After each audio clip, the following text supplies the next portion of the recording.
Moyale town this morning. Things slowly coming back to normal. A converse of how the situation was yesterday. It was through the intervention of security forces comprising the administration and regular police units, the General Service Unit and the Anti-Stock Theft Unit to force a ceasefire.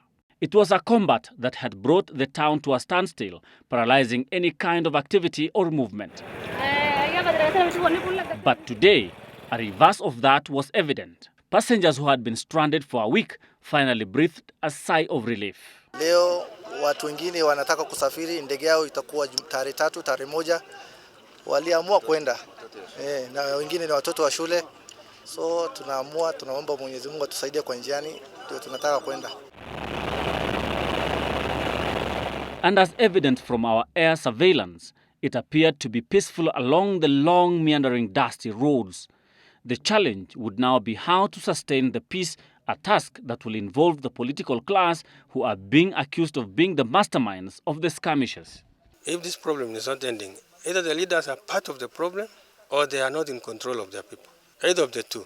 And this is what we have told them, to come out clearly and tell us what is happening. The national government must take the necessary action to bring about peace in Moyale and the larger Marsabit County.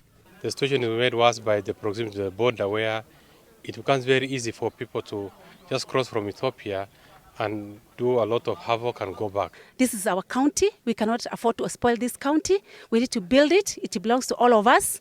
But the issue of involving each other and participating in what is happening in this county is key. The county government to prove its legitimacy, to have people's acceptance. And that is what is lacking. To ensure that the locals participate in and own peace initiatives, the National Cohesion and Integration Commission has pitched tent in Moyale, trying to engage the local leadership and the communities in an effort to broker a lasting peace. It is our sincere hope and utmost expectation that this fight will not go on, and at least now we have sort of like peace. How forced, we don't know, but we will engage the communities and the political leaders as NCIC and facilitate them in the peace processes. But in the meantime, the government is not leaving anything to chance. More security officers, including the army, have been deployed to reinforce the troops on the ground.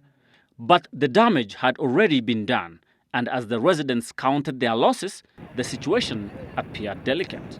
So is the situation in Moyale, and even if normalcy appears to have resumed, it is not known how long this will last before the next gunshot is heard.